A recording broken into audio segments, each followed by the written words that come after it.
Hello, comme promis, aujourd'hui on se retrouve pour la première case du calendar. Globalement, le calendar c'est quoi pour ceux qui débarquent?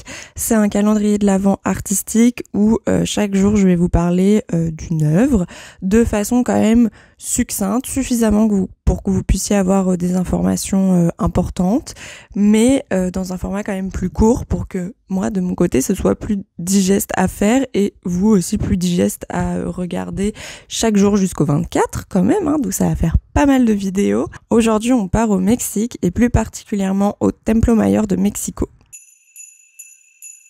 Cet été, je suis allée voir l'exposition Mexica au Quai Branly et comment vous dire que j'ai adoré cette expo. Pour ceux qui ont vu le bilan culturel à l'époque, vous savez déjà. Pendant mes études, j'ai pas énormément étudié les civilisations d'Amérique du Sud, donc du coup j'étais super contente d'en apprendre plus et cette expo c'était vraiment une pépite. Bref, pendant cette expo, je suis tombée sur ce pot bleu qui est l'égérie de l'affiche aussi et je l'ai adoré déjà par sa couleur et par le personnage représenté. Du coup, aujourd'hui, on va un peu parler de cet objet, mais je vais devoir vous faire un point sur l'histoire des Mexicas.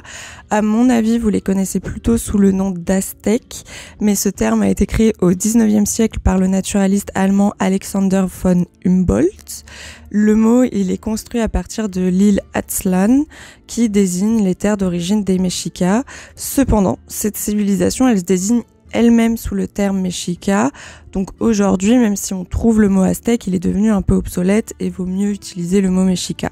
Pour la chronologie de cette civilisation, ça correspond à peu près à 1325 jusqu'en 1521 avec l'arrivée des colons espagnols.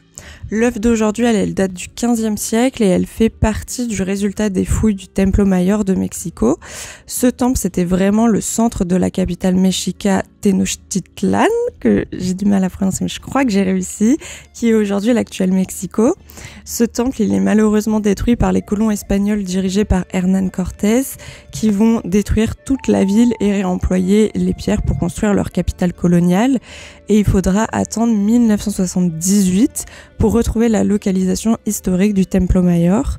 Cette enceinte sacrée représentait le centre cérémonial de cette civilisation et permettait alors la communication avec les différents dieux du panthéon mexica.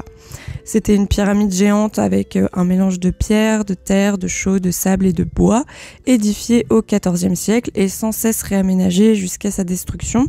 De ce fait, comme c'est un lieu de culte, c'est ici qu'on vient déposer des offrandes, faire des cérémonies, etc. Cependant, ces fameuses offrandes, elles sont pas placées n'importe où, puisque les prêtres les déposent en suivant un ordre de placement très très précis.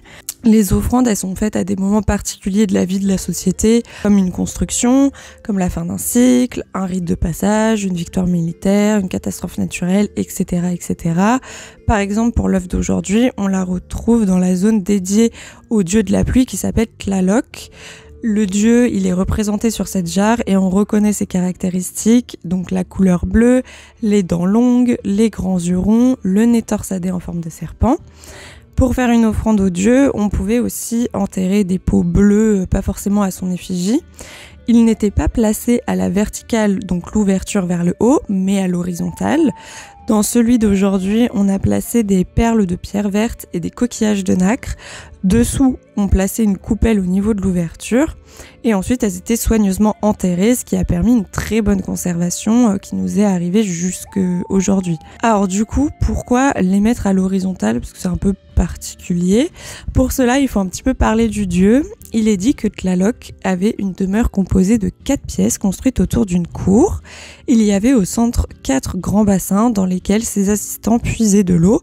Et lorsque Tlaloc leur commandait d'arroser tel ou tel lieu, les assistants faisaient pleuvoir en déversant les jarres. Du coup, les offrandes positionnées à l'horizontale représentent cette action de verser cette eau. Les petites billes vertes représentent l'eau qui s'écoule et il n'est pas très compliqué de comprendre que ces offrandes sont pour avoir de bonnes pluies, pour espérer de bonnes récoltes, qui sont quand même importantes pour éviter toute famine et pouvoir nourrir toute cette civilisation. Donc voilà pour l'œuvre d'aujourd'hui. J'espère qu'elle vous a plu. Normalement, on va traverser un petit peu les siècles et on va pas forcément parler que peinture, comme aujourd'hui. On va parler aussi un peu patrimoine, etc. Je vous dis un peu la suite, mais on va essayer aussi de varier les chronologies. Donc nous, on se retrouve demain pour la suite du calendrier.